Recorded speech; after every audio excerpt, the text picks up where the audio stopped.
All right, we're on the Country versus Metal podcast with Sam Canty of the Treaty Oak Revival. How you doing? Good. How are you, man? Good to be here. Uh, Thank you for doing this.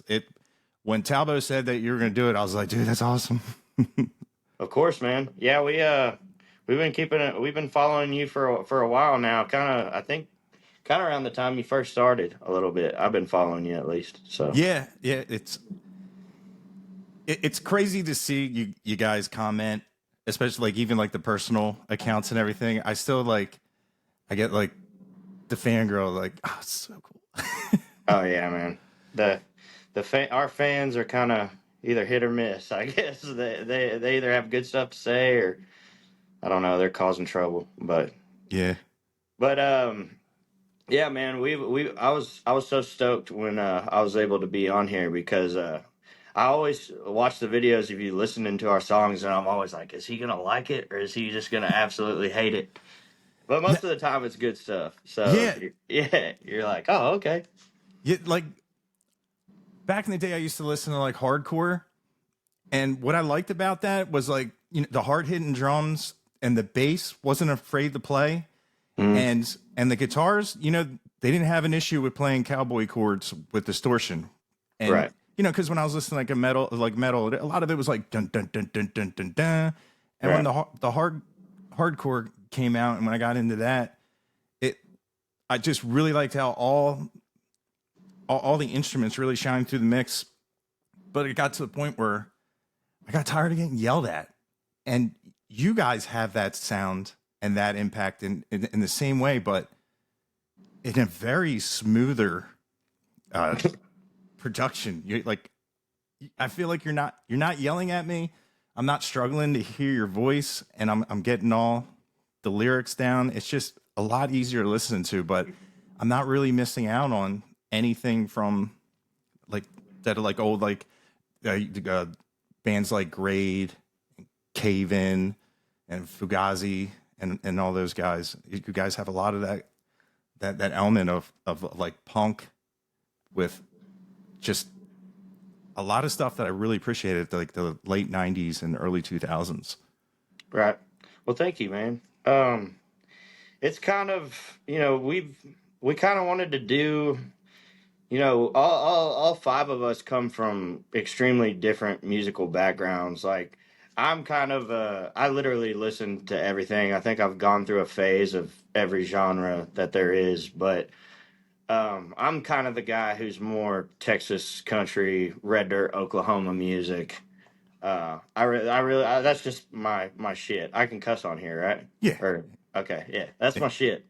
But yeah, if you go to Cody Holloway, our drummer, he's a big metal head. He's been playing in metal bands and like '90s country cover bands his whole life. I think since the 8th grade, like his dad like pulled him out of school, and his dad was a musician, so he just went drumming with his dad, traveling all over the world as a kid. So he's been doing it forever. But yeah, and then you have Andrew, our bass player, which he kind of listens to like folk metal and folk punk, and he listens to a lot of odd stuff. And just everyone in it, like our guitar player Jeremiah, he's more of a classic rock guy. Like, so a lot of his riffs are kind of like Van Halen style stuff. Like, but you take all of those musical backgrounds and then you combine them into one, and you start making music with them. And this just what we came up with, man. So, we like the guitars and everything like that in a good rock song or a good metal song or a Midwest emo song or something. But at the end of the day, I'm always going to sound like I'm from Texas, when Yeah. I'm singing. So it's basically a rock band with a country accent, is what I say for the Yeah. most I part. like that. That's a great description. So being on, like, I got to catch 3 of your shows on the Co Tour, and you guys put on phenomenal performances. And it's like I've seen you in interviews, and you're very like well mannered, and you're a very calm person, precise talker. But when you guys get on that stage, you become human like pyrotechnics. You know what I mean? Like, what do you? Where do you go in your head? Like, is it just that rush?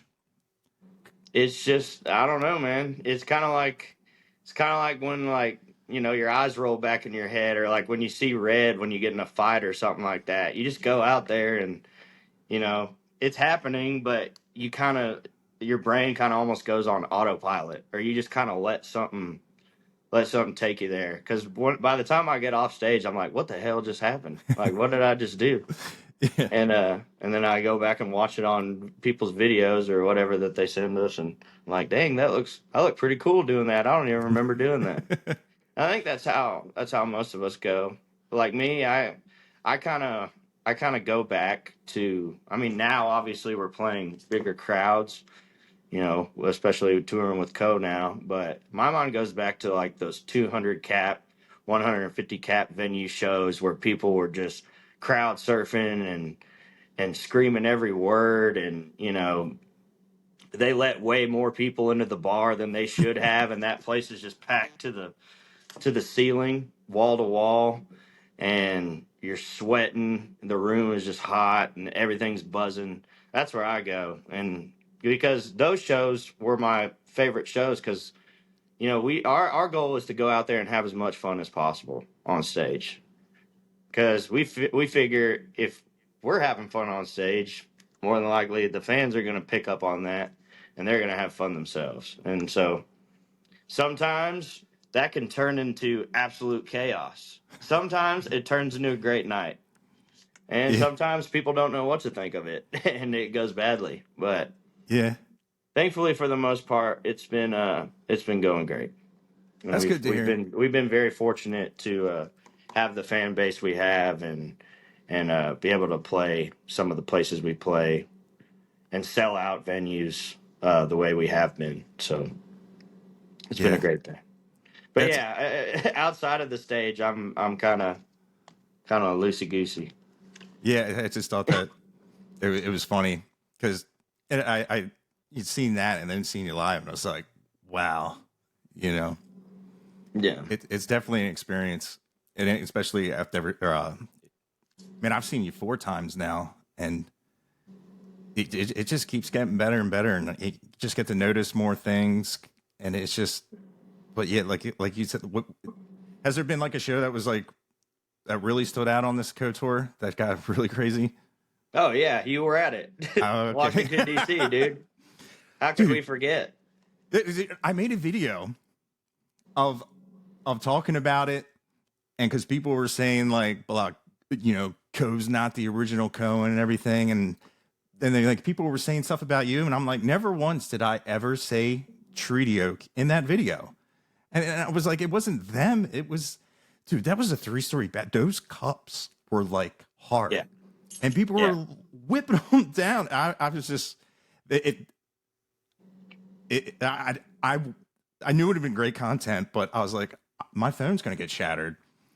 Like yeah. that venue, It's they, it's a weird thing too. Like you get a completely different perspective on how a show goes down from the crowd than you do like from our point of view. So like yeah, we get there to the venue, we have no idea about this cup, like recycled cup policy or anything like that.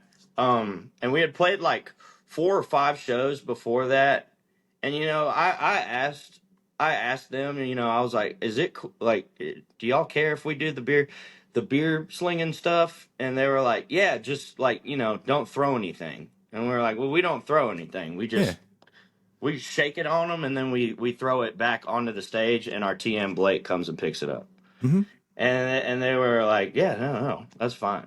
So we go in there, and then we play like it had to have been like the first like 4 or 5 songs of the set.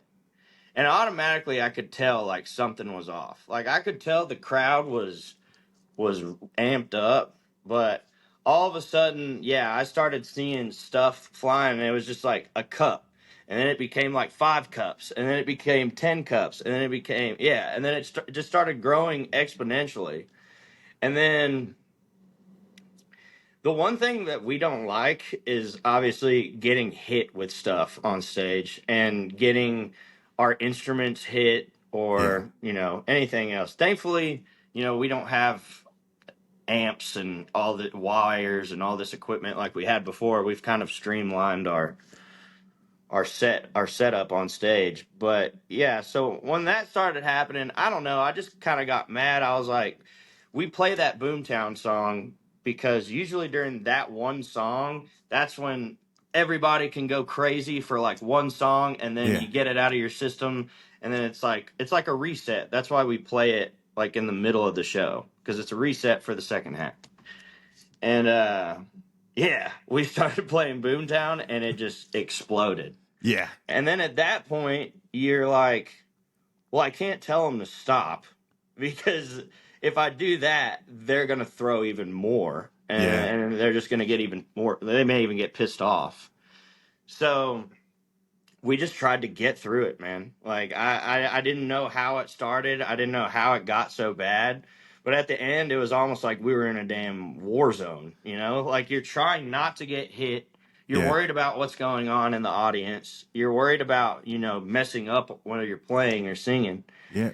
Or But stepping on one of them. Like if they didn't crumple under oh your yeah, feet. I slipped plenty of times, man. I stepped on several cups, tripped, and it was one of those things where I don't know. I guess I just kind of leaned into it. Like, I wasn't encouraging it anymore, but I was Yeah. leaning into it. Like, I Yeah. was just like, come on, like, if you're gonna hit me, I'm just gonna play my show. Like, Yeah. I'll kick crap out of the way. I'll bat them out of the way, whatever. But yeah, that one was when we got off the stage.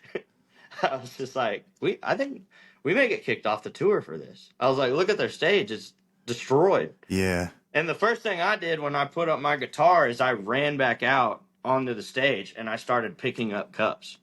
And at one point, I guess Co's sound guy or whatever, his name is Yo Yo. He came up to me. He's like, "Dude, what are you doing, man?" I was like, I'm sorry, man. Like, I'm helping pick up. Like, I feel bad." He's like, "No, get your fucking ass off stage, dude." He's like, "We got it." Like, it was crazy, but we got it handled. Like, just don't worry about it. And I was like, Yeah. okay. Thank God, because like that's what I was thinking. I was like, man, I wonder if Co's gonna be mad because, like you said, like you didn't encourage it at all. It was like a mob mentality, Right. and Yeah, if one person starts doing it, and then it just kind of snowballs, you know. yeah. But But DC. That was wild. oh, it was very wild. And then, yeah, afterwards, like I was kind of going up to everybody, like, "Hey, are we good? Like, is anyone mad?" And then, like, I remember Shiloh, one of Co's guitar players, he saw me and he just smiled and he just shook his head and he was like, "Y'all crazy motherfuckers." And he just went downstairs and I was like, "I'm sorry, man." He's like, "It's all right. Don't worry about it." Well, and then, like, so after that show, I was like, "Man, we're gonna be on the news." I was like, "We're gonna be on the internet." Like, I know it already. Like, it's gonna be all over the place. And it was. And I stayed back in DC for a little while. The guys had to go to New York. They had some business they had to attend to, and I didn't want to. I didn't need to go, so I didn't go. I have a wife and kid, and so they came down to DC to visit me with her grandparents, by the way, who were at the show and saw all of that. And I was like, "I'm so sorry." I was like, It's not like this. I promise. You know that." And they're like, "We know it's not like this." Like, it was crazy, but yeah, so I stayed back and I was sitting in DC. And I think it was the night after. It was either that night or the night after. I got a text message from a random number. And it was like, "Hi, this is Co Wetzel." And I was like, "Oh, man." And then he was like, "You want to write some songs next week? Like, get together?" And I was like, "Yeah, absolutely, dude. Sounds fun." And he was like, "All right, cool, man. Sounds good." I'm like, "Well, I guess he can't be too pissed off if he's texting me, asking me to write songs." But Yeah. I talked to him after it and they were fine. But I did after that, man. I tried not to. I just stopped throwing beer for about like 10, I think 10 of the shows. I just went out there and I didn't even do the beer shower thing Yeah. or even talk about it. And I still got cups thrown at me at some of the shows. So, but that was because the internet, you know, like Yeah. people see it on the internet and then they're like, "Oh, I'm going to go do that when I go see them." And Yeah. then, It was funny at the Hard Rock in Atlantic City. They were you know, it was a casino, so you could bring drinks into the venue, mhm. but they were like, "Oh, we got to put them in plastic cups." And the lady started telling the story. She goes, "Yeah, we were made aware of a situation." And I was like, "I was there," Right. but yeah, But that's the thing too, though. The weird thing is if you go to one of our headline shows, aside from I think maybe one instance, and we played a bunch of shows, man, and we've done it exactly the same way pretty much every time. We just try to improve our show a little bit as it goes, but it's never been that bad. So like it's got me thinking, like, I don't know if it's the young kids or just because we've never played in DC before and they thought maybe that's what we do or anything, but it's like, no, man, you just sling it yes, over your head or sling it. don't, like, whatever. But I don't know. Yeah, it's just never got. So I don't know if it was like new people or people just didn't understand it, or maybe they just that's what they do in Washington D.C. I don't know, Yeah, but that's what they do when Treaty Oak and Co. and Dylan Wheeler come to town. yeah. Yeah. So That's funny. I was I had a cool moment where I was at a Muscadine Bloodline show before I seen you guys in DC, and I don't know if it was before Lance Rourke or them. They were playing music and people were all singing, and I'm like, I started to focus on what they were singing. They were singing your song. Uh, I always forget song titles. See You in Court. yeah, Dude, and I was like, oh, this is really cool because, I can like walk outside and ask people, have you heard this? Have you heard that? And go through a whole list. And they're like, no. And it was really cool because like to have fans like that, to get you guys up here and that sound, because traditionally you would have to just go down to Texas to hear Texas country and right. that red dirt sound. And it's cool that it's it's just becoming a thing, and it's got to be cool. Like, do you remember like the moment where like you came home, put your bags down, and told your wife we're gonna be all right? Was there like a Yeah, yeah, there was. It was when I was like, man, I had like a side. So when we first started this thing, I was working in natural gas construction. So I was like in the desert in West Texas, New Mexico, Oklahoma, Colorado, just out there for years on end building these giant gas processing plants. And then in the meantime, like on weekends, I would go home and go gig. So I would basically like work all the time. When I wasn't working my real job, I was working on the weekends, gigging. And so at one point, I met my now wife, and she lives in Oklahoma. So I moved to Oklahoma to be with her, and I just stayed in Oklahoma ever since. And when I first moved there, I just had my savings, like what money I had saved away, and that was pretty much it. And I got a job when I moved to Oklahoma, like a little part-time job, just to keep money in the bank. But I was really set that this music thing would take off. And then I remember the schedule. That's when I knew when the schedule was so full that I couldn't ask for any more paid time off of work. I was like, okay, I can stop now. And we were finally starting to get paid, like weekly, and that was the moment. So probably only like 2 years ago, to be honest. wow? And look at you guys now. It's so cool to see like your font get bigger on these festival flyers and everything, and like you're gonna be headlining if you haven't if you're not already at certain places. It's Right. it's It's got to be cool to awesome. see. It's very cool to see the growth and how far it's come in only like 5 years. You know, that's why most people. So when I get to the venues or festivals or anything, most of the time I'll just walk around like the area, and people will come up. They'll be like, "Why don't you have security?" Or like, "What are you doing walking around out here?" I'm like, I don't know. Like, I don't have anything else to do. But it's because 2 years ago, no one knew who the hell we were.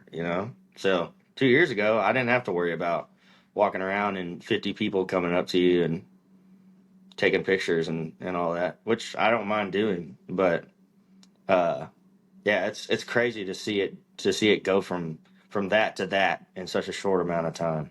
Yeah, Um, it it's definitely. also weird, like it's also weird having bands that I still love, like I love, and that I used to love a lot as just a fan of the genre, and then to have them like open for you or like play the lower spot on the festival beneath you, and you're like, damn, that it kind of hurts my heart a little bit because they're so good and I love them and I don't understand why I'm in this situation. Yeah, It's a weird thing to experience for sure. yeah, and there's no coaching on that, or no No, no not really, man. no self help I think books. that's why so many people wind up in hot water, because they're like, oh, they made the wrong move, but hey, nobody told them that was a thing, you Yeah, know?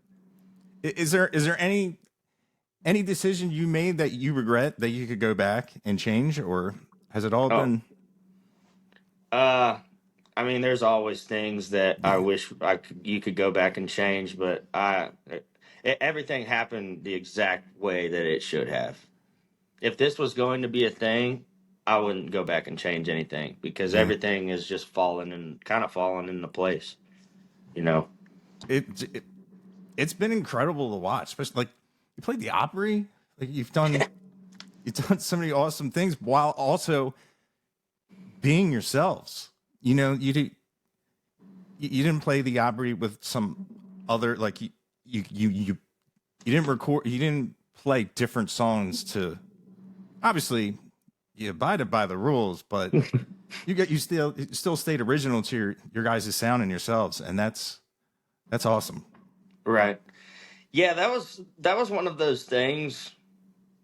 Every year we kind of have a yearly meeting and we kind of discuss goals. Like, what's your 3-year goal, 5-year goal, 10-year goal? And I think the Opry was one of the goals that I said, it's never going to happen, but I would like to play the Opry.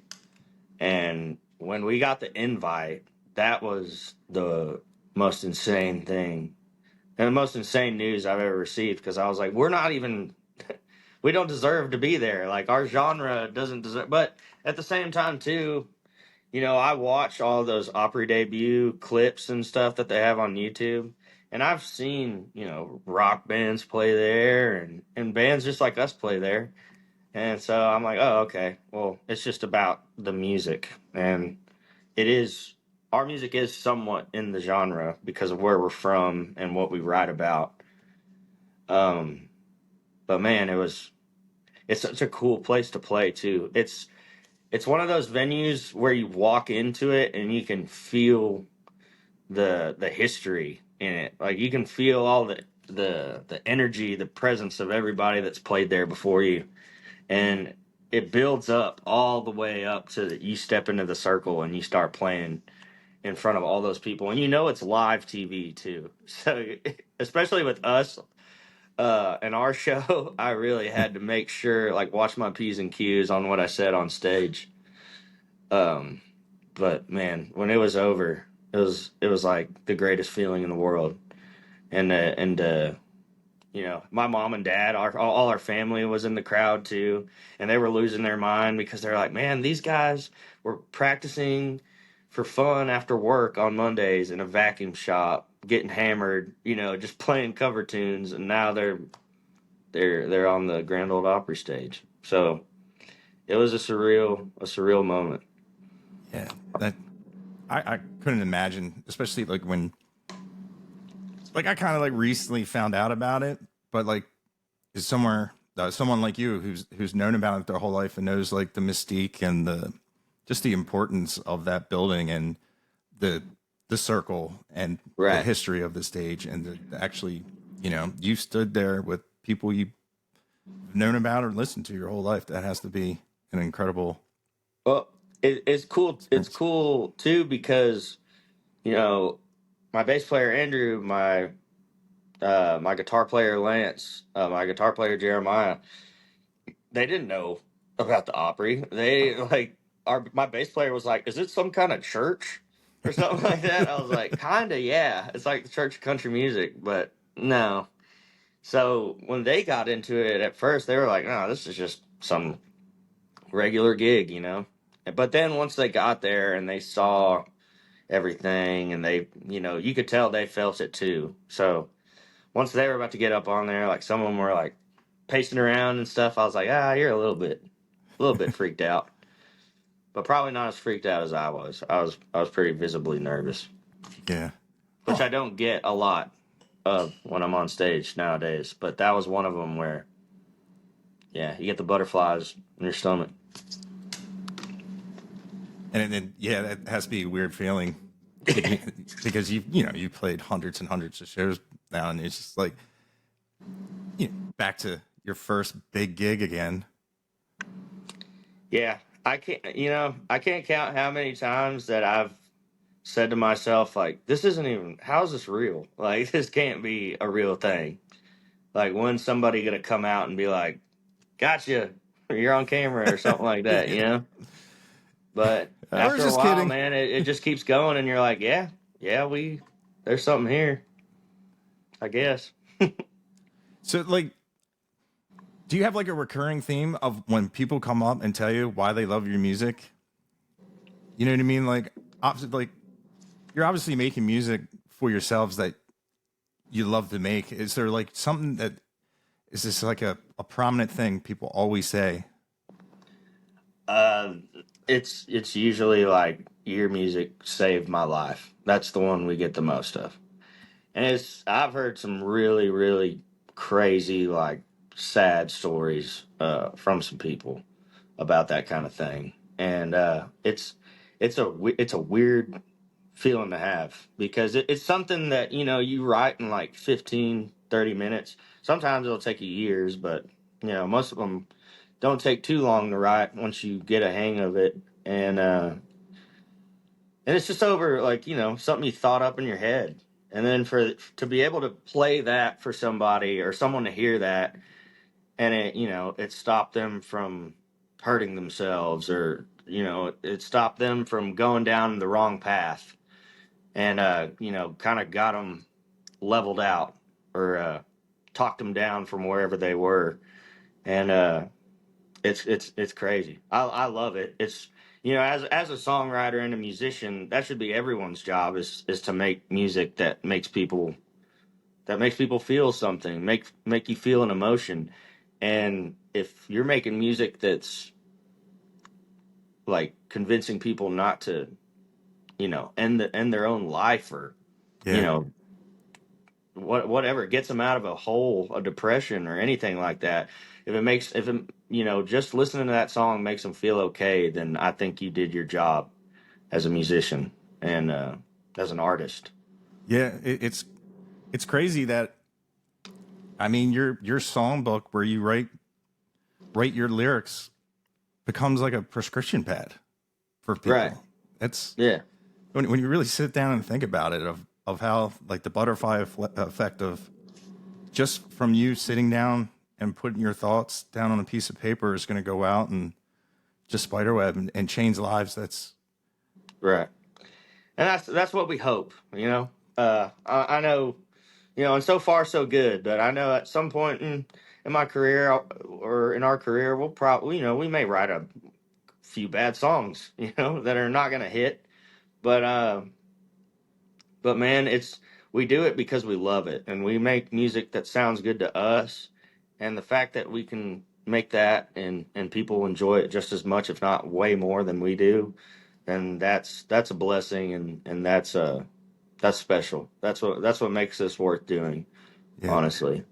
And it is a lot of work. It's a lot of work and a lot of time, and but it's worth it. That all makes it worth it. And I feel like that's a lot of and that's what we want our shows to be. That's what we want our music to be. You know, when people come up to me, and every, you know, if you came up to me at a show and say, hey, that song, my dad passed away like 2 months ago and it got me through it, and then you hear that, and I always say, yeah, that's what it's there for. Or like, if they're like, if your music really helped me, I said, that's what it's there for. I put what you're feeling into words, so you know you can hear it. And maybe you don't have to feel it as much as maybe I did. Yeah. The connection some people have with music is just incredible. And do you find it hard? Like, I know, like just doing like these TikToks and you have, a lot of followers. I'm like kind of like it's hard to like make everybody happy. Do you Oh, have right. like, Yeah. like with fans, there's fans, they're first album fans. Like if your sound deviates from that, Right. they'll like be like, oh, well, I'm done with Treaty. They added a new dynamic to their music, and it's like, man, we got more money. We can do bigger, Right. better things. Which And it's fine, and that's always because if you look at yourself, the music I listen to now is completely different than the music I used to listen to. But I'll still find myself going back to those old records from those artists, and I'm like, man, this was the good times, like this was a good record. So of course, people aren't going to like our music as much as they did the first record because they're always going to base. That's your baseline, That's what you base your whole catalog on is your first good record, like the record that did well, which ours happened to do very well for our first record. So that's kind of been even more of a challenge is to, try to beat the last one or if not beat it, make it just as enjoyable and just as good. yeah, And that's kind of what we're doing now with this new one. We released the new single here the other day and it's doing pretty good, which is great because that song is kind of a precursor to the rest of the record. What a single should be, yeah, what to expect, and we have, I think, maybe 7 or 8, maybe 6 songs that are fully written, and 7 or maybe 3 or 4 more that we just need to finish, and we should have a new record, hopefully ready to start recording very soon. But you're always writing, yeah. at least with me. Like as soon as we were done with the last record, I was already writing on for the next one. But it's it's crazy. It's crazy having to. Well, I guess the way we make music, we really don't care too much about people pleasing. Just because you can't please, like you said, you can't Yeah. please everybody. If you try to please everybody, you're gonna drive yourself insane. Yeah, and you got to please yourself because you're gonna play it So a million times. yeah, you took the words right out of my mouth. So we've just kind of started making music that we like and that we enjoy playing because, like you said, we're gonna have to be playing that song forever, after we Yeah, put it out for the most part. So that's what we tried to do. And if people like it, they'll love it. And if you're a diehard fan, you're gonna love what we do anyways because they just support us and they understand. Oh yeah, these guys are making money, so they're trying to make better music, or they're trying to experiment and you know try something new because you don't want to hear the same record every single.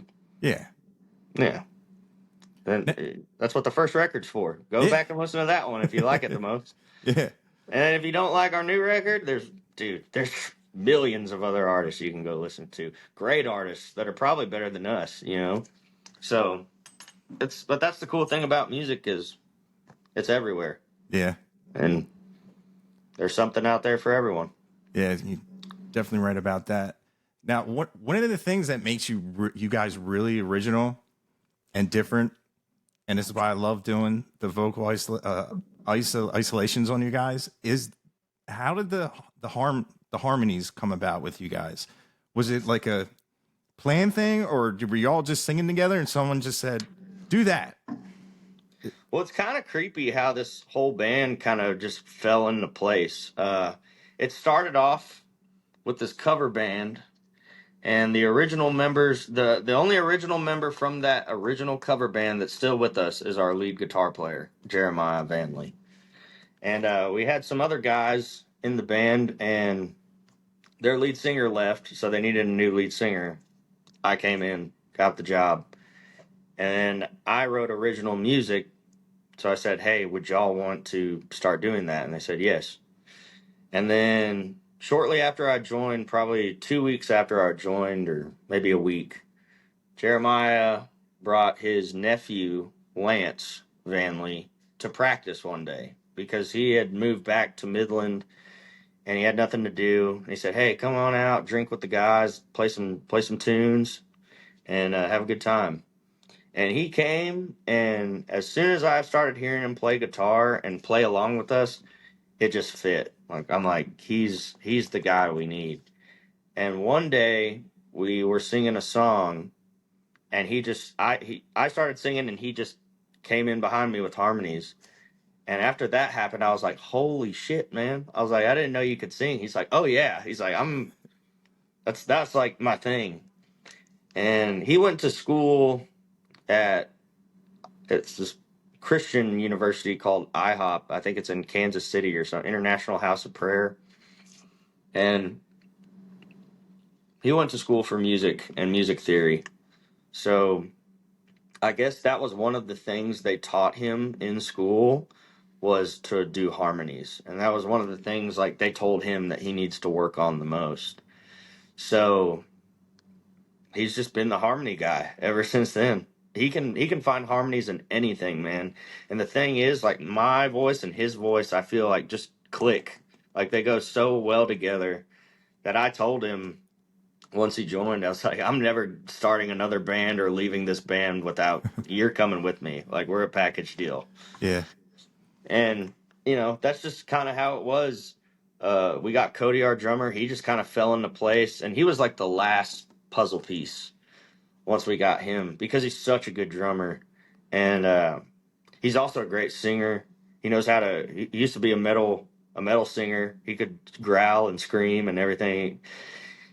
It's just a bunch of talented guys. Like Yeah. we just wound up with a bunch of talented people, and they come from all walks of life, but we found each other, and here we are. And I feel like we've just gotten better the more we keep playing with each other and feeding off of each other. But yeah, Lance, he's got the harmonies for days, man. That's incredible.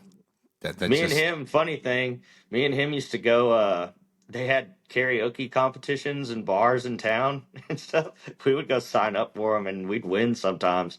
Me and him would just sing duets the entire time and people would lose their mind, dude. They're like, "What are you? Who are you?" who are you? And imagine seeing that and then seeing what you guys are doing now. Right.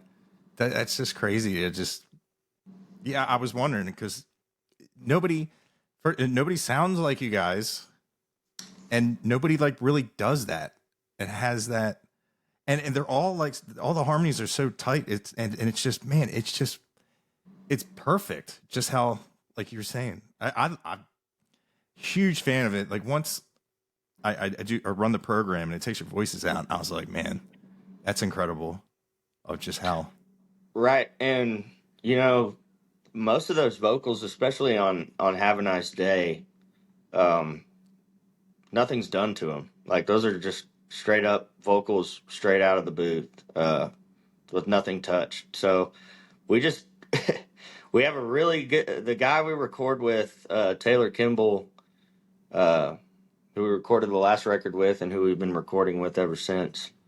Um,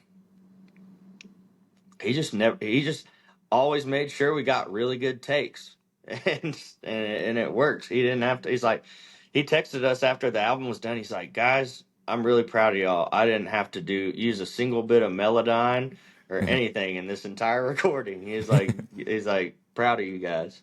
so are you gonna lower your fee or what Yeah, exactly. Right. No. yeah. But yeah like when you are recording is there because what you guys do on record you guys are absolutely 100% replicating live is there Right. do you keep that element or will you add things or dynamics to your sound that like is that something that you always think about of like I like do you want to like be able to replicate your songs 100% on stage with with the way our sound is, or just the way we like to record, you know, we spend a lot of time, or at least I know the guys do. You know, I play half-ass acoustic and sing, and write songs. That's my job, is to write the music. They're the ones, I write the lyrics. They're the ones who go and write the music. So they work really hard getting their parts exactly how they want them and working with each other. So when we get to record, um, that's usually how we want the song to sound. Once we're in the studio, we have that song pretty much ready to go. Like we know how it's all supposed to sound in our head.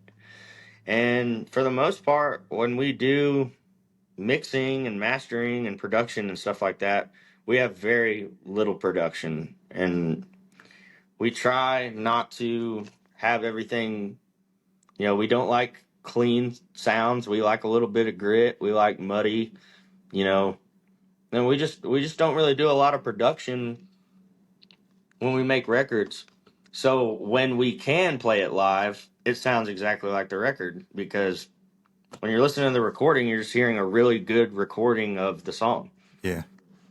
And when we play it live, you're hearing a however we play that song that day version of the song. And I don't know. I guess that's kind of how we get it so close. Yeah. I forgot to ask, how's your guitar player? I, I was far Which away. one? The one at Reading as the Santander. It was I couldn't tell who it was, if it was Jeremiah or Lance that actually. Oh, where he messed his knee up? Yeah, dude, that was And bad. When he couldn't walk on his own power, I was like, that is not good. That's like a yeah. Yeah, so it's cool. We well, it's not cool, but it let us know what happened to him. We have like a full camera setup on stage. We have GoPros on the guitars, we have a GoPro on the drums, we have a 360 camera at the front of the stage. So, and we have a front of house camera. And our front of house guy, at the end of the night, he'll take the mix from the show and put it to the video. So we basically have like a full concert with video every single night, and we can nice. go back and watch tape or listen to it or see where we messed up here. But we went back and rolled that tape, and we saw exactly where he hurt his knee. I think he came down from a riser, and then he did something with his leg that his leg wasn't supposed to do. Uh, And then immediately you just see him like kind of seize up, and then he goes over to the riser and sits down. But our bass player, like maybe 3 or 4 nights after that, walked off the front of the stage at the beginning of the show. was there no tape, or he just? No. Well, so it was at the South Carolina Gamecocks women's basketball arena is where we had it. And I think it was like a 12,000 ticket sold show. It was the largest show we played on the tour. And the way they had the arena was set up with the lights, you either had all the lights on or you had no lights at all, which was kind of weird. Yeah. But so when they turned the lights off, you look at the stage and it's the intro. So we have our intro music, a countdown, and then we play our intro. They go, and Jeremiah and Andrew go out, and Cody goes out to the drum kit. Me and Lance come in later. But I remembered watching Andrew and Jeremiah go up and start walking to the front of that catwalk. I was like, man, it's really dark out there. Like, I would be scared to walk off the stage. And then as the intro starts going, you hear bass, and then all of a sudden, you don't hear bass. Uh, And the only real lights that are going on is the lighting guy is doing hitting strobes. So, yeah, still not enough to see. But yeah, all of a sudden I didn't hear bass, and then I hear on the talkback, Andrew just walked off the front of the stage, and I held back, and you see security bring him around the front of the stage, and he's limping, his hands shaking, because I guess he just fell on his like knee and then rolled onto the side of his body and hit his hand. He cracked his bass. He brought a brand new Reverend bass guitar, and he cracked it. But dude, he was like, I don't give a shit. He's like, go on stage. He's like, y'all just go on stage. I'll play from the side. And he played the entire show off to the side while the paramedics were looking at his knee and icing down his knee. And he played pretty damn good. It was one of the best shows we had on tour, and he wasn't on the stage. That's I was like, crazy. man, you need to fall off the stage more. No pun intended. As long as you're okay. Yeah, we go viral on TikTok Yeah. with all the videos. But at the very last song, he managed to walk back onto the stage, and he played out the last song, and it was really cool. So he's a badass, man. Both of them were. They played the whole show, and Yeah. they walked off the stage, one way or the other. Yeah. Limped off or walked off. Yeah, that's crazy. Yeah, like you could call him the bassist from outer space, or Yeah, the bassist from space. yeah, dude, Wait. he's good. He's a huge part of the sound. Not afraid to play up the neck, and I love that. Oh yeah, yeah. Andrew, it was funny, man. We got him because we were at the shop that we were practicing out of this guy's house, and our bass player at the time, he worked a night shift security job. He was installing like security cameras, and he worked on them. And he got to the point where he was never able to show up to practice just because of work. And one time we were all there getting ready to practice, and our drummer at the time, Kelly, he's like, I'm going to the music store. Y'all need anything? And I think somebody said something, and he's like, all right, well, while I'm there, I'm going to ask if they got a bass player there as well. So he went to that music store in town real quick, and Andrew was the guy checking him out at the music store. And he was checking out all his stuff, and he's like, is there anything else I can do for you today? And Kelly was like, yeah, I need a bass player. You know anybody? And Andrew was like, I play bass. He's like, I got a bass guitar. I know how to play it. He's like, come to our shop when you get off work. This time, this address. And he showed up, and he's been with us ever since, man. That's incredible. He's a crazy dude, man. But he embraces it, man. He's a wild cat. But I feel like most bass players kind of are, you know. Yeah. He's like a Flea from the Red Hot Chili Peppers. That's what I'd compare him to. He's just wild, crazy guy. Yeah, I love when he jumps in on the comments of some videos I do. Yeah, man. And he never answers me. I'm like, because sometimes I'll be like, is he mad at me? You know, I'm like, but it is funny. But Yeah. But that was a weird way of getting a band member. yeah. But it worked. Yeah, talk about being at the right place at the right time. Right. Did he like the job? That's or most of our success, man. That's most of our story is just being right place, right time. you think also Googling what does Treaty Oak Revival mean was one of the most intense, interesting Google results of a band ever. It's almost like you paying homage to the Treaty Oak has helped you in the universe to go down this path, because I of course I'd never heard of it being from the Northeast. Right. If that's even what your band is named after. It is. Yeah. Okay. We were trying to, you know, we went over 1 million band names, and we were trying to come up with something that was Texas, but also kind of Texas has never been done before and was good, like rolled off the tongue well. And our drummer at the time, he was like, what about the Treaty Oak tree in Austin? And I was like, oh, is that like the big tree? He was like, yeah, it's where, you know, tribes and, you know, people would meet up and make peace and stuff like that. And I was like, oh, well, that's kind of cool. And then we went and Googled Treaty Oak Revival, and there was nothing for it. I tacked on Revival because I don't know. I like Creedence Clearwater Revival, and there's a band called Folk Soul Revival, and Treaty Oak Revival. It's 3.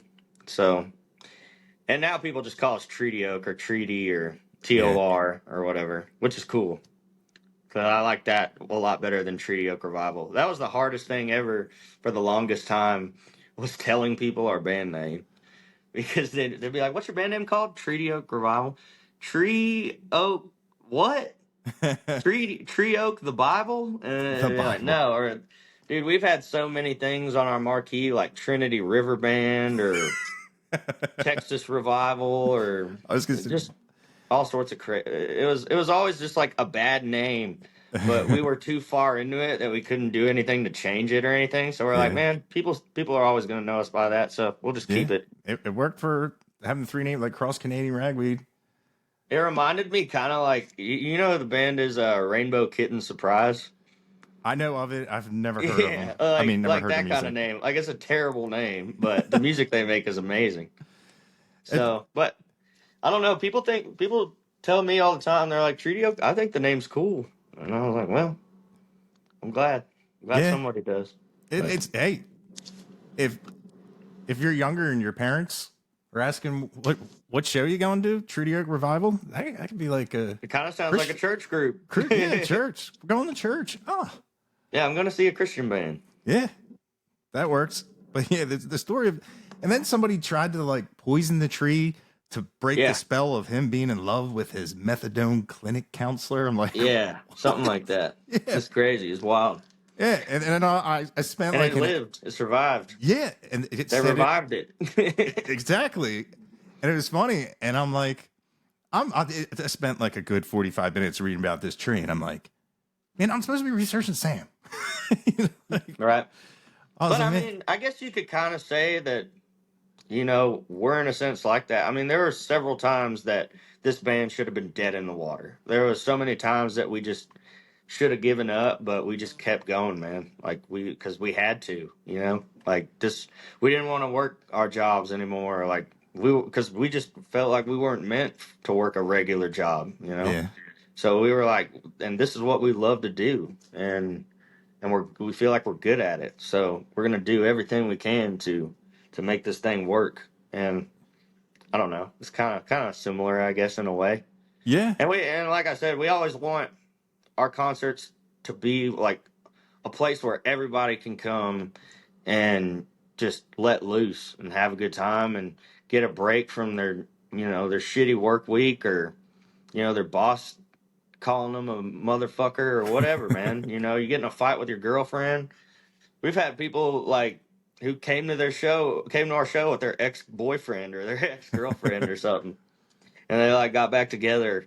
It's just yeah, it's a cool thing, man. We just want to have fun, and we want other people to have fun, and we just want to do some good with the platform that we have, and that's it. You know, yeah. That's a great platform to have. I think so. Yeah, yeah. What's cool is I'm actually flying down to see you guys at the Troubadour Festival. Oh, nice. That'll be Yeah, awesome, man. With Shane Smith. yeah. Yeah, Now, man. now I'm not a big barbecue guy because I'm from the Hmm. Northeast. What would you suggest of like a platter? A platter. I would do. Are you a brisket guy? The only time I've ever liked brisket was my first time in Texas. Yeah. It'd have to be brisket. Maybe some sausage. My platter would be brisket, cheddar jalapeno sausage, potato salad, um, beans if they got beans. Uh, I want my piece of bread. I want onions, jalapenos, and pickles. And if it's good enough barbecue, I don't need any sauce. But Thank you for that. Because, dude, up here it's all about the sauce, and like I eat meat because I like the taste of meat. And right, down in Texas, it was more about the preparing the meat, and right, not like up here, like the brisket. They like shred it and make it like a soup. Like I don't like yeah, no, sweet sauce, and it's just not a fan. But going down to Texas, they give you like a bigger than a Snickers bar piece of meat. I was like, this is what brisket looks like before they put it in the shredder. yeah, You the know, like, crock pot. yeah, yeah. And I'm just like, man, I want to taste the meat. But yeah, so I'm excited to go there and excited to see you guys again Yeah. because that's I'll gonna get be a lot of flack for saying it, but I have tried barbecue in a lot of places, and I still think that I haven't tried anything. And if somebody in the comments of this video wants to recommend and prove me wrong and recommend somewhere, that's fine. But I really haven't found any barbecue as good as Texas, man. a die There's just something about it. 100%. It's Normally, I was like, I like mac and cheese. Don't put anything on mac and Oh cheese, yeah, but brisket and mac and cheese was just. yeah. Add mac and cheese to my plate. I forgot about that side. It's a good thing I don't live in Texas. That would take a No, decade you'd be off like my me. I'm lifespan. putting on the dad weight right now, man. Are you as active as you are on stage? Mm-hmm. I'm Yeah, out it's of. starting to get to the point, man, where like we'll get out and I'll run out onto the stage like I do at the very beginning. And I'll get to that mic and I'll be kind of winded. I'll be like, oh shit, I'm getting out of shape, man. If I can't even run from the end of the stage to the front. But hey, we've been eating pretty good on this tour, man. It's been cool. We've been having a lot of fun. And Co's guys are great, and they the funny thing is the whole thing is sponsored by Raising Cane's Chicken Fingers. I don't know if you've eaten Raising Cane's. No. Yeah, well, it's good. Like it's not the greatest thing ever, but it's good. But man, every night they just get an ungodly amount of Cane's chicken fingers and like fries and gravy and rolls. And most of the time we wind up with like 10 boxes of those. So I'm kind of probably never going to eat Raising Cane's chicken fingers ever again. But Ye- that's part of the reason probably why I'm getting a little chunky. Yeah, and it's hard when you're on a bus going to the next city, the next Right. city. Man, I have seen plenty of bands though who they'll bring like a gym setup on the road, or they'll be doing yoga and body weight exercises. But me, I'm like, man, I'm so tired all the time. I don't know how those guys have the energy. Yeah, And I'm not even like a huge partier anymore. I've been sober off alcohol for 2 years, so I haven't been hungover in a long time.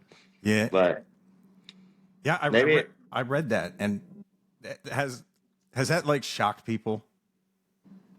oh Well, yeah, all the time. Well, especially like people who knew me back in the old days when I was drinking and we were just a drinking band. Um, but now most people nowadays are really supportive and really accepting of it, and which is great because I can't do it. Like yeah, I promise them, I'm like, man, if I drink, you're not gonna like what you get like at all on yeah, stage or off stage. So it's that was one of the things where when I stopped doing that, we really started to take off. And so that's how you knew it was a problem, you know. If it's getting in the way of us getting stuff done and getting bigger, and a lot of it too is you don't realize until you're at that point that you're like, man, these guys count on me to be at every single show and to perform the best that I can. If I'm going up there like a sloppy drunk, forgetting lyrics and making an ass of myself, we're never going to get anywhere. And who knows how long this will last. yeah, So I just, you just got to make the decision. You got to make the right decision that helps everybody else, not just yourself. yeah. And Especially since we're a band. yeah, It's not just one person.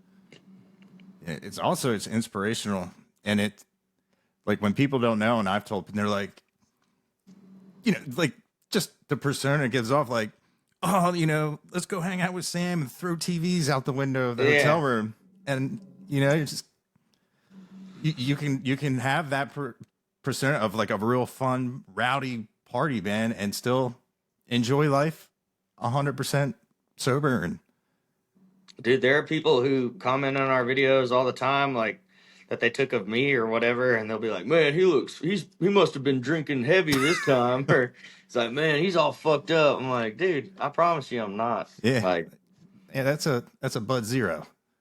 right? Yeah, that's yeah. We've had several discussions about like, do you want to get sponsored by Bud Zero or something? I was like, nah, like I'll keep giving them my money. It's fine. Like, I don't know. It's also a weird thing, because in our scene, alcohol plays such a huge part in everything, and it has been cool to see some of these other artists start to, want the same thing. And I've had several other artists, that you'd probably know if I told you their names. And they come up to me all the time and be like, man, I don't know how you do it. Like, how do you do it? I'm like, well, you got to want it for yourself. You know, if Yeah. you don't want it, it's never going to happen. And some of them went and did it. And they're like, yeah, you know, I'm this many months sober. Or they'll just be like, you know, I just have a beer every now and then, every night. Or, you know, I just don't do it anymore, which is cool. But I never try to push any of that stuff on people. Yeah.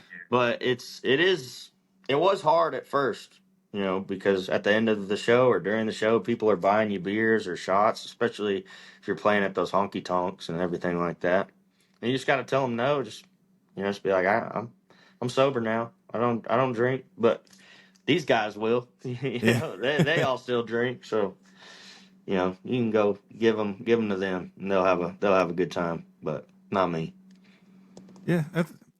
That's cool though. Like, absolutely. Like you said, you just keep getting bigger and bigger, and then keep that out of the way. Right. You I know. mean, it was crazy. I mean, once I did it, a lot of things just started getting better for me. And once that happens, you're like, there's no point in ever wanting to go back to that after seeing all the good things that come from it. You know, once you stop, uh, at least for me. Like I said, I'm not trying to say everyone needs to get sober, everyone shouldn't drink, everyone shouldn't do drugs. Go nuts. You know, you got one life to live. Yeah. If that's how you want to live it, go for it. But I've done plenty of it. I've done it for probably a good 10 years of my life. And yeah, I don't care to do it anymore. I'm 30 now too, so it starts to hurt once you start getting to a certain age really bad. A lot worse than it did. Yeah. Yeah. I hear you. I hear you on that. So But it's a funny thing. I put a video out, and some people, I said, anybody have any questions for Sam? And Ty Smith, who he's a younger artist, Ty Smith in the Minor Offenses. mhm. He said, what advice would you give to emerging artists who are hoping to achieve the same level of success? Is there like a key lesson that you would give to a young artist? As far as your music goes, be yourself. Um, just be yourself and make the music that you want to make. Quit trying to be like the next one of these other guys who is already doing it. You know, pave your own way, do your own thing, do what you want to do. You know, if you do it and you work at it hard enough, eventually somebody's gonna like it. Yeah. And you know, you may not be huge, but you'll start getting a following. And you just got to believe in yourself, and you got to believe in your band. You got to believe in the music, and you know, kind of leave it at that. And it'll either go somewhere really great, it'll go somewhere kind of good, or you know, it may not go anywhere. But at least you did it. Yeah. You know, that's what I always told myself. Anybody who ever said, "Oh, you got your little band, that's cute," I'm like, "Yeah, well, where's your fucking band? Yeah. You know, where's your fucking record? Yeah. You know, I Dude. got an album out." Yeah. So there's that. But as far as the business side of it, be very, very careful who you talk to. If anything seems too good to be true, it probably is. And if you think it's not, get a really, really damn good lawyer. Yeah. Because that'll help you out more than you will ever know. You'll be thinking that motherfucker all the way to the bank. Yeah. Because let me tell you something, man. We didn't get to where we were by making dumb decisions or making fast decisions. We got to where we are by making smart decisions and well thought out decisions. So I would just say that, you know, keep your head down, keep grinding, try to get as far as you can by yourself. And you know, there's going to be times when it doesn't go your way. And there's going to be times where you get fucked over. But as long as you take those times and you learn from them, learn from your mistakes, go back, figure out where you went wrong, then it's okay. Because it's going to happen.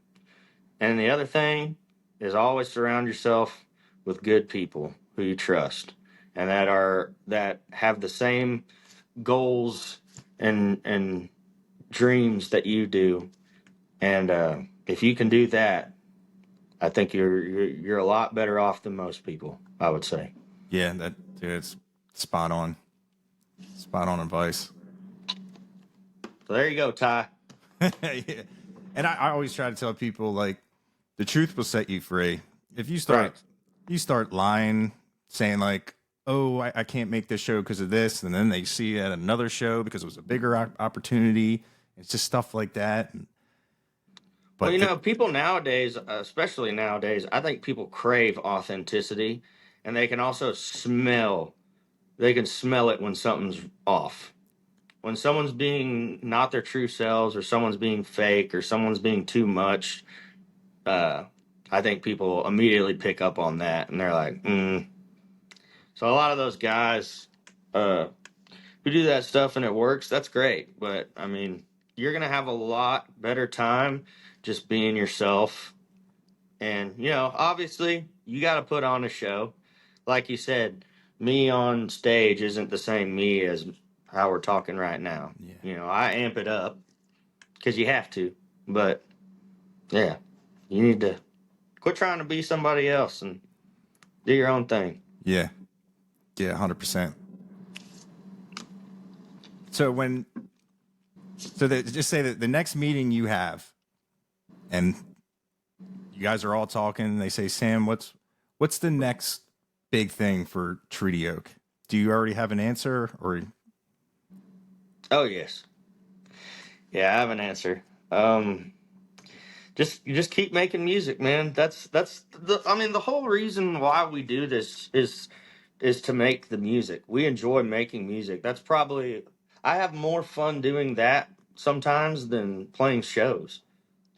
Just because it's something new, it's something fresh. You're using your brain, you know, and you're working on something, and it's such a good feeling to do all that. And then at the end of it, you have this amazing thing. You're like, oh man, I can't believe we did all that shit. Like, what happened? And so it's always been about that. The money and the fans and the shows, that's just all helps fund that operation, man. And I don't want anybody to think that we're lazy, because we're not. I think we're some of the hardest working people in the biz nowadays. But we have a couple of projects that we're working on. Um, a couple I will be able to say, uh, go into a little bit more detail than some of the others, but we have an acoustic record that we went and cut. Uh, it's 4 songs from the old record and 4 songs from the new record, but they're reimagined and they're done acoustically. And we have one cover song that we did that's an acoustic song as well. But we're super excited about that. We're in the process of getting all that mixed and mastered and ready to go. So hopefully y'all start seeing that seeing something like that coming out here pretty soon. We have vinyls coming out that everyone has been up my ass about, but we just really wanted to take the time on these. We're gonna have a no vacancy vinyl and a have a nice day vinyl. But we just wanted to spend, make sure we spent the time and made something really special for our fans, because we know, at least me. That's why I like having vinyl records, is the artwork and the stories and the lyrics, and you have it all there, and there's goodies inside like a poster or sticker. yeah, So we kind of wanted to do that with this record, kind of give somebody an experience when they receive it. And that's a huge big shout out to our photographer Paige Williams. She's been the one kind of at the head of all that, making sure that gets done. So I think a lot of people are going to be really happy once those come out, which hopefully they come out in time for Christmas time. And if you're looking for a stocking stuffer or something to get, pick one of those up. They're super cool. Um, and then we're also working on our third record, our third full band official Treaty Oak record. And when that will be done, I have no earthly idea. But that's kind of what we got going on right now.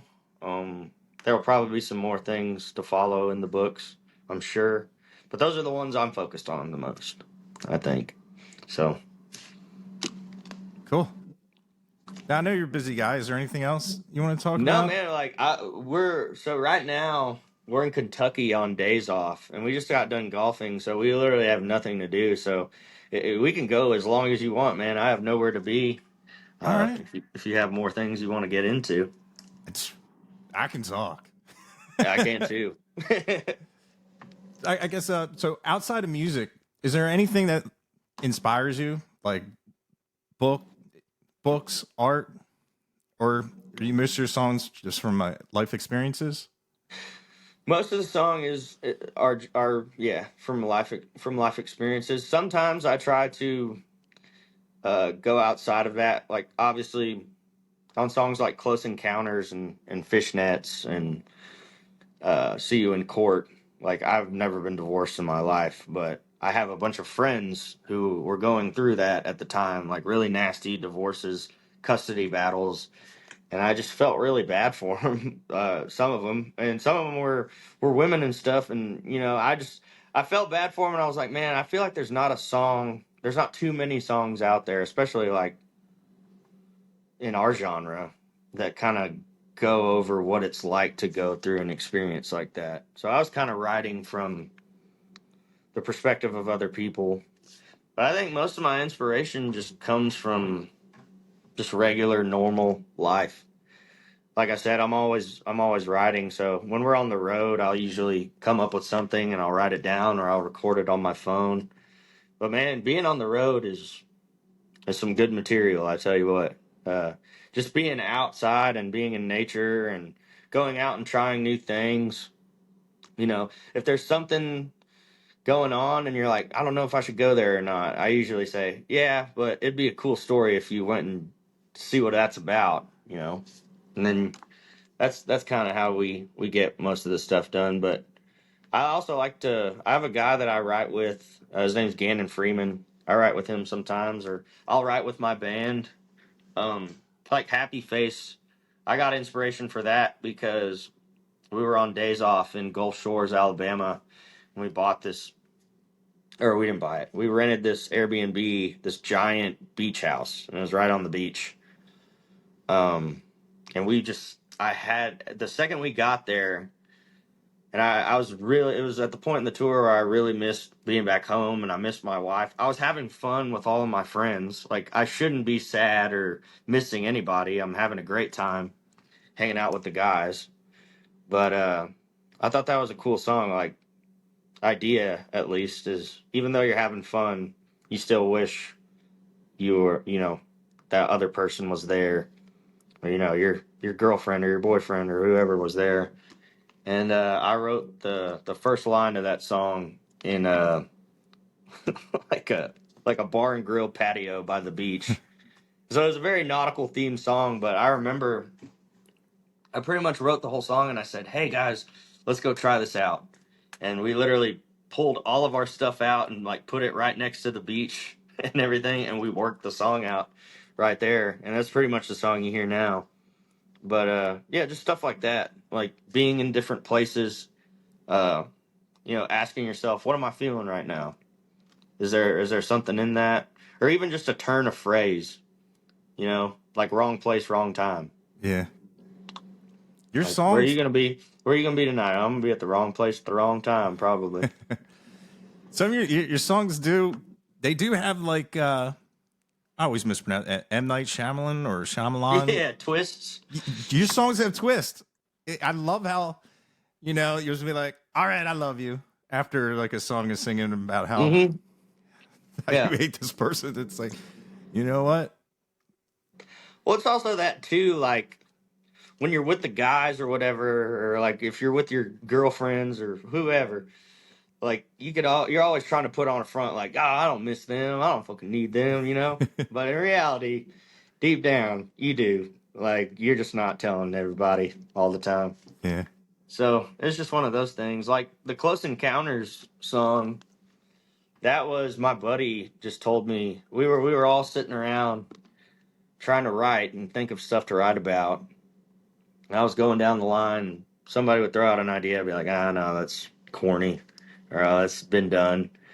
And my buddy, who's not a well, he's a musician kind of now, but he wasn't really big into music or songwriting or anything. He's like, well, my uncle or my grandpa one time in Michigan said they got abducted by aliens in the woods with his girlfriend, but he was also doing a bunch of mushrooms, so that could have been like that could have just been in his head. And I was like, that's a cool song, though. That's a cool idea. So I just kind of wrote this song about an old man, going to check on what the lights are in the woods out in his on his property or whatever, and he thinks it's some kids, but he's been told his whole life. That's another thing. Growing up in the area we grow up in, it's very religious. Most places are very religious, and aliens and all that stuff. It's just a bunch of mumbo jumbo. There ain't nothing like that out there. It's just God. That's the only person out there, and I don't know. It's just a song. Like, think about it a little bit. It could be something. Like, it could Yeah. have been an angel. It could have been those kids. They knocked them over the head, or he could have gotten sucked up into a spaceship and probed. And then he wakes up in his bed and it's all and everything's fine, but he feels kind of weird, and he doesn't want to know whatever the hell that was anymore. You know. So I just kind of think of that. I try to tell stories. Yeah. That's my thing, best I can. Yeah, you definitely have great storytelling elements in your songs, which just I've always loved, but like now it's like I it's crazy. Like that's what I'm like looking for, Right. a band if I do find a new band, because like coming from the metal side, like it does get like how many songs are you gonna sing about Satan? You know what I mean? It kind of gets silly, and Right. there's like it's weird. There's some of the bands just there is no dynamic. It's like this is the sound, this is everything you're gonna get, and it's the formula. Blah, blah, blah, blah, blah, blah. And I just got to the point where, and like maybe I think it was Tim Lightyear was saying like you find like when you're older, you'll definitely appreciate more of like the story side and getting something from a song. Because for a while, like I wasn't really getting any like message or an impact on my life that like your fans are getting from the lyrics that you sing. I'm over here singing Enter Sandman. Mhm. It's, I have a question for you, I guess. Um, since you've dove into this new genre and it's kind of become almost like your thing, like you do you find yourself now listening to more country than metal? dude, my favorite band was Meshuggah. Like, Really? yeah, and they have a new. I was actually offered to help promote it, and this was I was like, I can't flip flop. I can't get all these followers from, the And then you Texas. promote like a Yeah, death metal band. yeah. I did do a video because people were like, "Have you never heard this? Have you never heard this?" I said, "This is what I listen to." Right. And I did a video, and somebody was like, "Hey, I'm going to be promoting their album. Would you like to help?" They have a new album. I haven't listened to it. Not a song I haven't had. And one of their songs I used to listen to every morning just before I went to work. It just took the edge off of just scanning my badge and opening that door to hell. Yeah. And Austin Mead's "Cave-In" was my most streamed song. I think, Really? yeah. So like, it's Have you weird though. It's like I still try not to like do a deep dive, but I've seen you guys like 3 times. It's funny. Like I heard a song of yours. I think it was "Hometown." I've never heard that, and I was like, that is a totally different side of you guys. And I was like, dude, that's country. And so that was the only song on that record that I did not write. really Lance wrote that song. interesting. And because I was like, man, do you have a song? And he's like, well, I have this. He's like, I just wrote it. And his favorite type of music is like pop, K-pop, jazz, um, some rock and metal. but yeah, like not a lot of country. Like like I said, most of these guys are kind of like you in a way. Like they all started with rock, like heavy rock or folk rock or punk, the punk hardcore scene, and then now they're transitioning to like these country crowds and stuff. And they're like, "Oh, this is cool." So they're starting to like, because when they first started this, they don't know who like Co Wetzel is or Austin Mead or Dylan Wheeler or Yeah. any of those people. And and their most recent experiences with them is watching them play, or like we're getting to open for them, and we get to meet them and stuff and hang out with these guys. And then some of them will be at the show and they'll be like, "Damn, I never would have thought I would have liked this, but this is badass, dude! Like these guys are rock." So yeah, but Lance came to me and said, "I have a country song. I think it'll fit." And he played it for me. I was like, it's a song. Like Yeah. I was like, it's a good song. Like for your first one, like, and I was like, well, let's put it on the record. Like we got some slots to fill. Let's throw it on there. And so I kind of went in and tweaked some of the words, and we messed with the chord progression a little bit, and it turned out to be what it was. And Lance kind of didn't like it, and I didn't think it was really like a song that fit with the rest, which it isn't. But we tried something, and it's not the best song on the record, but it's there. Yeah. And some people love it. Some people are like, "Why do you never play Hometown?" And we're like, "Well, I don't know. It's like our least popular song. I think it's our least known about song too. No one ever really talks about it. So Yeah. when you get somebody who does say like, "Why didn't you play Hometown tonight?" I'm like, "Man, that's a deep cut, and I don't think you realize it." But yeah, Yeah. It jumped out at me. And I was like, oh, I've never heard this. This is different. But the one thing I will say, like when I know that like I love a band, is if I listen to a song and I want to pick up my guitar and play to it. And that I did that with you guys. I think I hmm actually put a video out, or maybe I was doing it on live, because I had a bunch of people come up to me when I was playing at shows, and I always tell the same story when they're like, "You look like that guy from TikTok." I'm like, "Oh, well, I am." They're like, "Well, he doesn't play guitar." I'm like, "I assure you, I do." Have you And not seen the background of my studio? yeah, but I just don't ever. I don't know. Like, there's so many great guitar players. I just always feel like it just get lost in the sauce. But then when I did start uh, putting out that I could play, it was kind of like people were like, "Hey, you want to be on this song? You want to be on this song?" And I'm like, "Hell yeah!" Like I'll play on anything. And it's funny is when people are Right, like, "Well, how much is your rate?" I'm like, "I don't have a rate." I said, "I just right, want to play. If it's just like I sit down for a day and actually take a guitar solo seriously, which a lot of time, like I haven't done that in a while, really break it down, and hmm like it's always good to put yourself back in that situation, because I haven't done it in so long, and like there's just things that you relearn that you forgot you knew, and yeah. I, Did I you play in bands growing up? yeah, I'm yeah, I've been playing in and out of bands since I was like 13. I was playing in a country band. Really?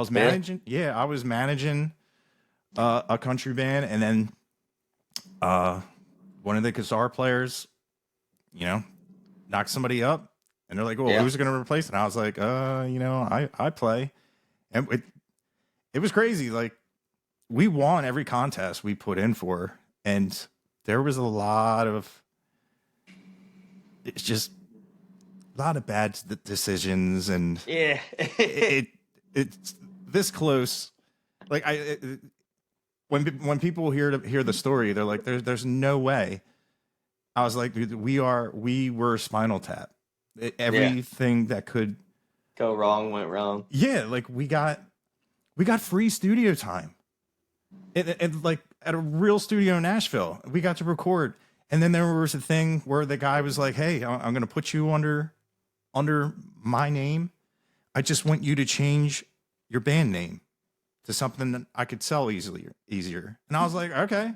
You know what I mean? If that's what Yeah. they want to do. And I said, if it doesn't work, don't sign no sunset clause or we Yeah. retain this. If we have to make a monetary thing for them, we'll just change it back. You know what I mean? Right. It's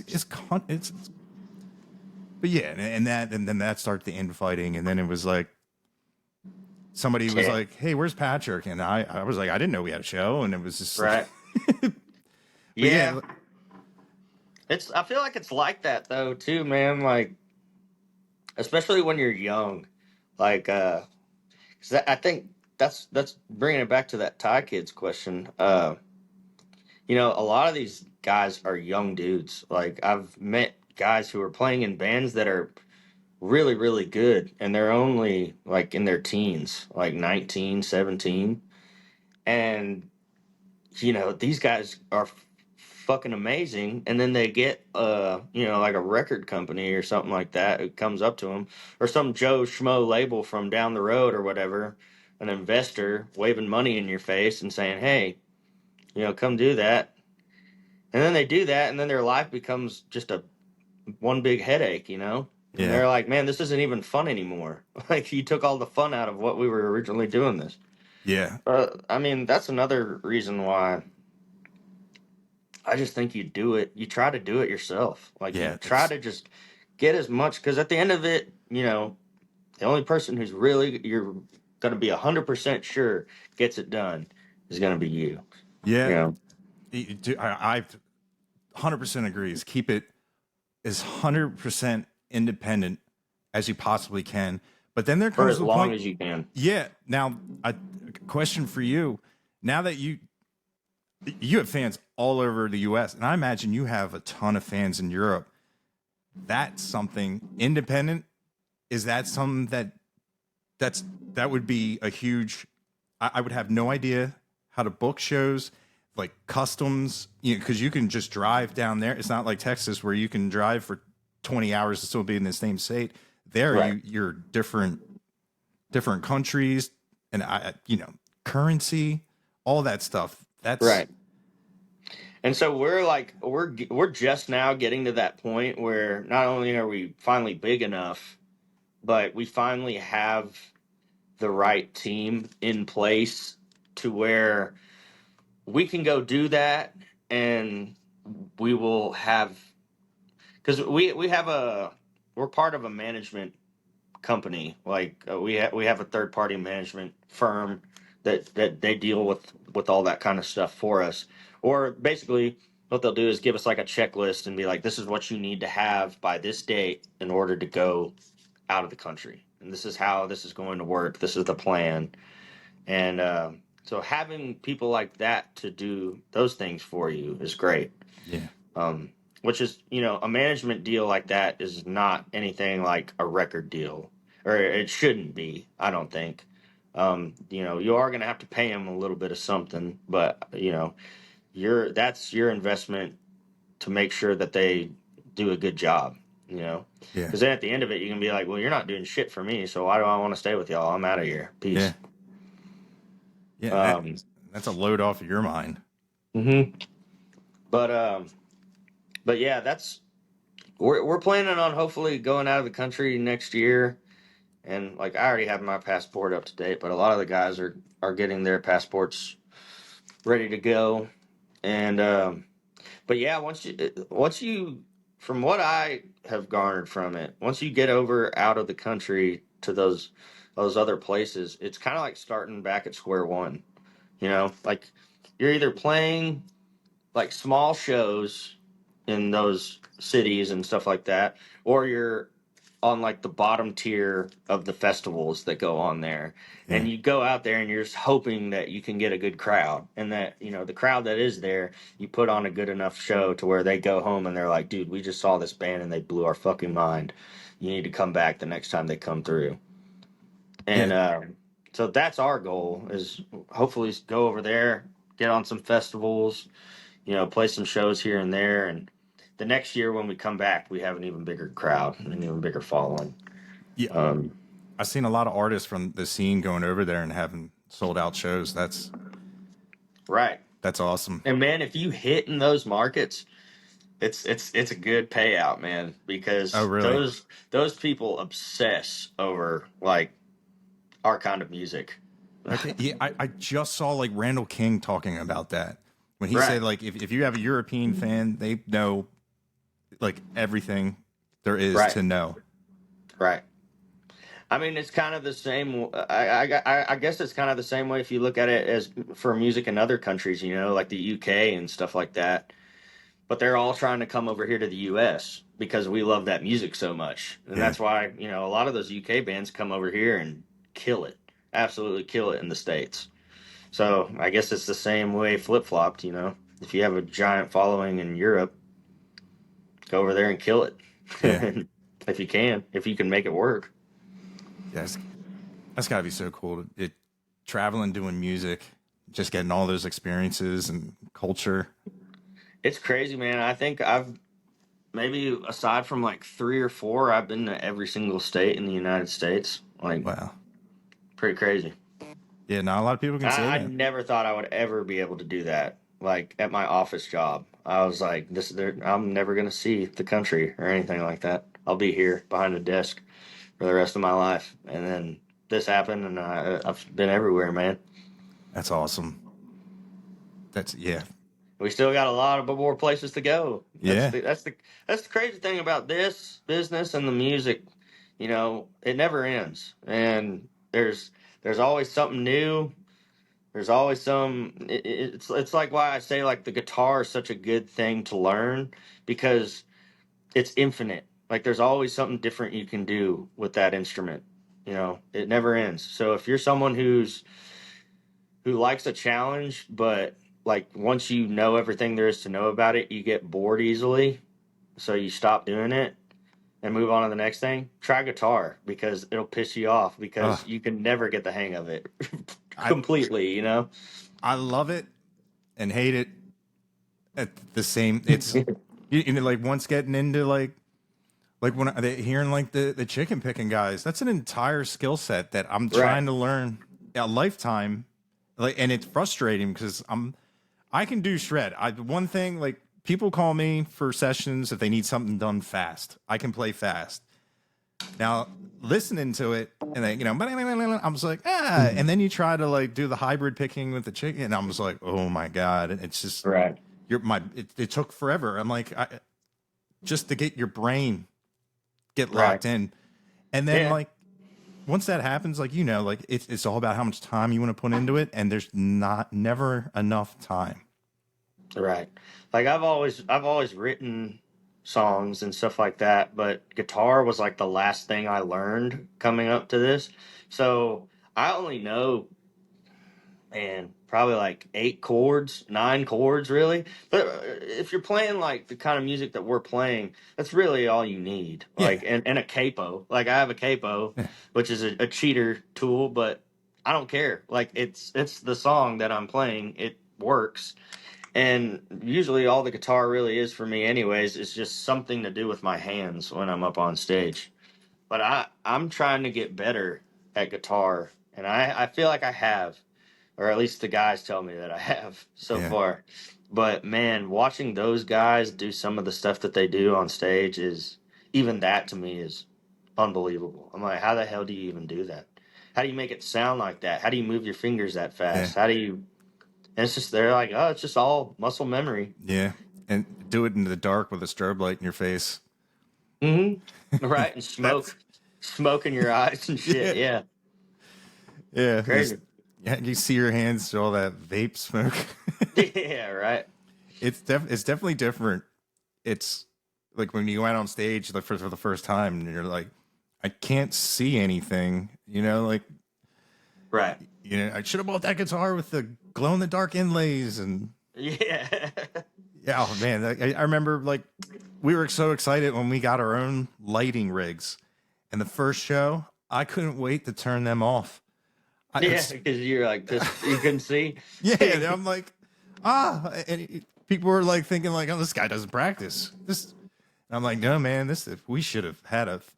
That's why I always try to say like, do what you're gonna do live, at least once at a rehearsal. That way, Right. nothing comes out where you're like, you don't. It's never, because everything's timed. People don't realize there's a clock either by your feet or by the guy that'll Yep. give you the last song. Mm-hmm. It's very regimented, especially when you're you know. What's crazy too is now is like with the just lights and what got me thinking, like they have like because you wear those in-ear monitors, right?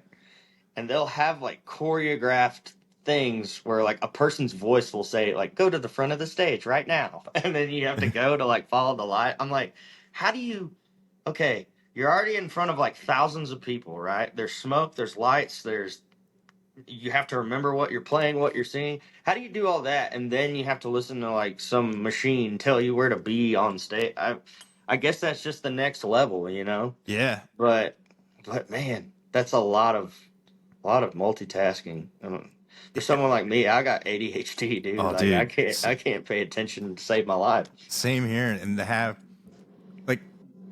like what are like Co's in ears, because he has to be on point, because if he stands in front of one of those torch, the last show I saw you guys at, I was Right. like up top, and they were Yeah. still like burning my eyebrows and nose hairs off, and I'm like, man, Yeah. So they well, I don't know about Co, but I know that his guys have it to where if pyro's about to go off, it'll tell you. Like something will go in your ear being like pyro in 3, 2 or something. I don't know how it goes. But they have to, I think. yeah, Because if not, that's just a safety hazard yeah. Even his waiting to happen. I don't know his name, but his screen name's Motion Theory, Mm-hmm. and doing all his media. He's running through like Yeah, I think his name's Tanner or something like that. I don't Tanner. know. It's amazing to watch. Just him just running and just, it's like, man, you have to be on your game, because if you think you have that good shot at that, and you take a couple seconds too long, you can end up like James Hetfield taking Yeah. pyro, and just that stuff burns hot. It'll Oh melt. yeah, you can feel it. Yeah.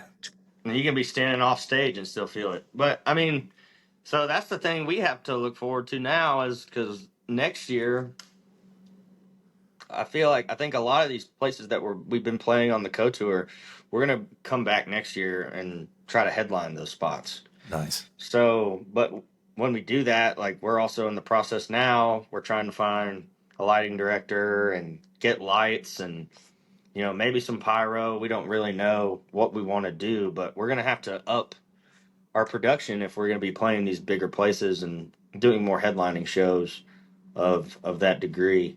So, I guess I don't know if we ever do this again. I'll let you know how it is with all the new setup and everything like that. But I don't know. It'll probably be one of those things where I'll be like, "Oh man, it's easy. I was freaking out about it, but it's good now." Now, So we'll do you- see. now, do you have a lineup in your head? Like, if you were to come back to like the Northeast for the Treaty Oak revival tour, do you have like a bill already set that would be like No. your dream team? No, I don't know if we. I loved Boston, man. Boston was awesome. New Jersey was great. I love New Jersey. Um, Pittsburgh was great. Yeah, I don't know. I like the Northeast. I just I don't know a lineup that would be cool. But those shows I loved. I loved those cities. I remember those shows. After a while, man, like it all just kind of blurs together. Like you're like, Yeah. where are we today? Okay, yeah, let's go. So- Especially with this, like, because when we pull up to a spot, we really don't have a whole lot of time to go out and explore the area and see what it's like to be there. We pull up, unload, sound check, and then we wait until 7:45, play 45 minutes, and then you're done. Whatever Yeah. you want to do for the rest of your night, it's up to you. But yeah, I don't know. I definitely want to go back to Boston, Pittsburgh, New Jersey. Those are all great places. I would love to go play like a show in where is it that you live? I live in Delaware. Oh, okay. So we haven't played any shows in Delaware, have we? No, I'm trying to No. think. I don't even know where you would play, but I'm like an hour and 45 minutes away from New York. I used to work every other weekend in Boston. Yeah. That's that's a train ride, and it's easy to get to places like DC, Baltimore. Yeah. I don't know, man. I guess wherever makes sense, you know. If thankfully a lot of these offers that we've been getting to play those places happen like right after that show. Like they'll say like, "Hey, you know, here you go. Would you like to come back? You know, next year maybe. You know, here's our offer." And then it's like, "Okay, cool. Well, Yeah, we'll keep that in the back pocket for scheduling next year's tour, and we'll keep on going." But yeah, it's I'm thinking that probably next year it'll be less shows but bigger venues. So that's I the get goal. it, especially because you have you know a young son. You Yeah, get to be right. home, Yeah, and we all have families. I mean, my bass player, his daughter's only a few months older than my son, and Jeremiah, he's got two kids and a wife at home. Most everybody in the band has a family that they like to get back to, yeah, or kids or whatever. So, man, it's been real. That's been one of the hardest sacrifices we've had to make coming up to the point that we're at is being away from our family, man. It's hard. yeah, And even when we were first starting out, like me just having a relationship with anybody was hard. You know, it takes a certain person to allow you to do that and be okay with it and still and understand that that's just what he does, you know? Like yeah. that's part of the game. Um so we've been doing that for a long time. So now we're kind of at the point where we're like, next year we ain't got to play like 200 and something shows or whatever. We can keep it down to like 80 or something, and 2 weeks on, 2 weeks off, maybe something like that. But Yeah, and better venues, and if you're playing them, obviously your financials will be better, and then you can right, get to the point where like you can start booking private flights to fly home and have right, those yeah, spaces while your equipment goes to the next venue. yep, And some people they'll be like, I'm just seeing Treaty Oak for $10, and it's like, well, they got mortgages and families, and right. they need And, you know, a lot of people, you know, have their goals when this does happen to them. But I mean, my goal is to, at the end of the day, I want a place in the country that's mine. I want some land. You know, I want to be able to hunt on it. I want to be able to fish on it. Uh, and I want to make sure, you know, my son's taken care of. He can go to school if he wants to, or, you know, he doesn't have to do any of that if he doesn't want to. And my wife, I just want to make sure my family's taken care of. And I want to make sure all our guys' families are taken care of to where when we do get to the age where, man, it's, you know, we can't really do it like we used to anymore. At yeah, least we've done our work. We made our money, and our families can live a good life, you know, a life that some of us didn't get to live. yeah, You and, know? And and I think that's the goal with anybody, especially anybody who's a parent, you know. yeah, You just hope that you can give a better life to your kid than you had. And so far so good, but I do miss being home. It sucks um coming home and you're like, damn, is this the same kid that I yeah. left when, you know? That has to be crazy. Like I was talking to Mason after the gig in Reading. I was like, "Hey man, how's it doing? How's the newborn?" He's like, "Man, my baby uh, gained a pound. Just Yeah, like you said, you come home and it's tough, but like you said, yeah. But at the same time, too, the the thing that makes it kind of worth it is, you know, if I wasn't doing this, I would be doing it at another job that I hate and I'm not making a lot of money and that's not going to do it, not going to do any of the things that this thing will yeah, that I was just talking about, and I would still barely get to see him because that's kind of what I was already doing before this. yeah, So at least now, like when I get home or when we're just doing our regular schedule, you know, we'll go play we'll go play 3 shows on the weekend, and then the rest of the week, you know, you can be home, you have off. You know, Yeah. you're just at home. I'm spending time with my kid, spending time with my wife, doing stuff around the house and getting things done. So at least I have that. Yeah. Whereas if I had a 9 to 5 job, I wouldn't. Yeah. Or if I, you, you know, your next days off are on Christmas yeah, or you know or whenever the next holiday is. or you're doing doubles to make Right. bills and you're never home. Right. Exactly. So it's a pick your poison kind of thing, I guess. You know. Yeah. We can't give up now. I'm too big of a No, fan. hell no, sir. Never give Do up. if not for the fans, do it for me. All right, man. No, I'm just Sounds kidding. good. Oh man. Well, I won't take any more of your time, and it's looking like I'm running out of light here in this hotel room. But thank you very much for having me on, man. And it's been a pleasure, and enjoyed finally getting to talk to you about what we're doing, man. Yeah, dude.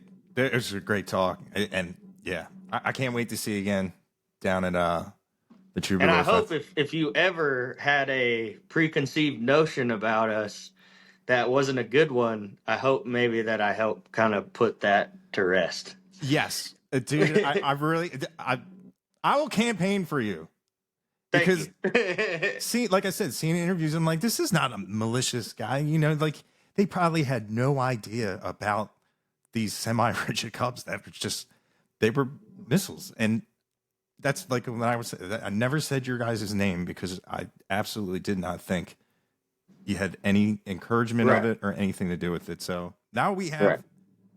your Well, I'm official glad I got to response. come on here and clear the air Yeah, because I didn't know what platform to do it on. But look, man, like it's not our thing. Like, and we never want anybody to get hurt at any of our shows. You know, we just want people to have a good time. And and when stuff like DC happens, it's crazy to see, and you hate to see to hear that people got hurt from it. But at the same time, when you're up there in the heat of the moment, there's really nothing you can do. Like it's one of those things where it happens and you try to learn from it and you move on. You know, what's yeah, done is done. So, I mean, but yeah, by no means are we assholes or, you know, we're just some we're good old boys from West Texas, man. We don't mean anybody any harm. So, and we try to make the best music we can and try to be as good a people we can and do some good with this platform that we have, man. And yeah, that's all we're about.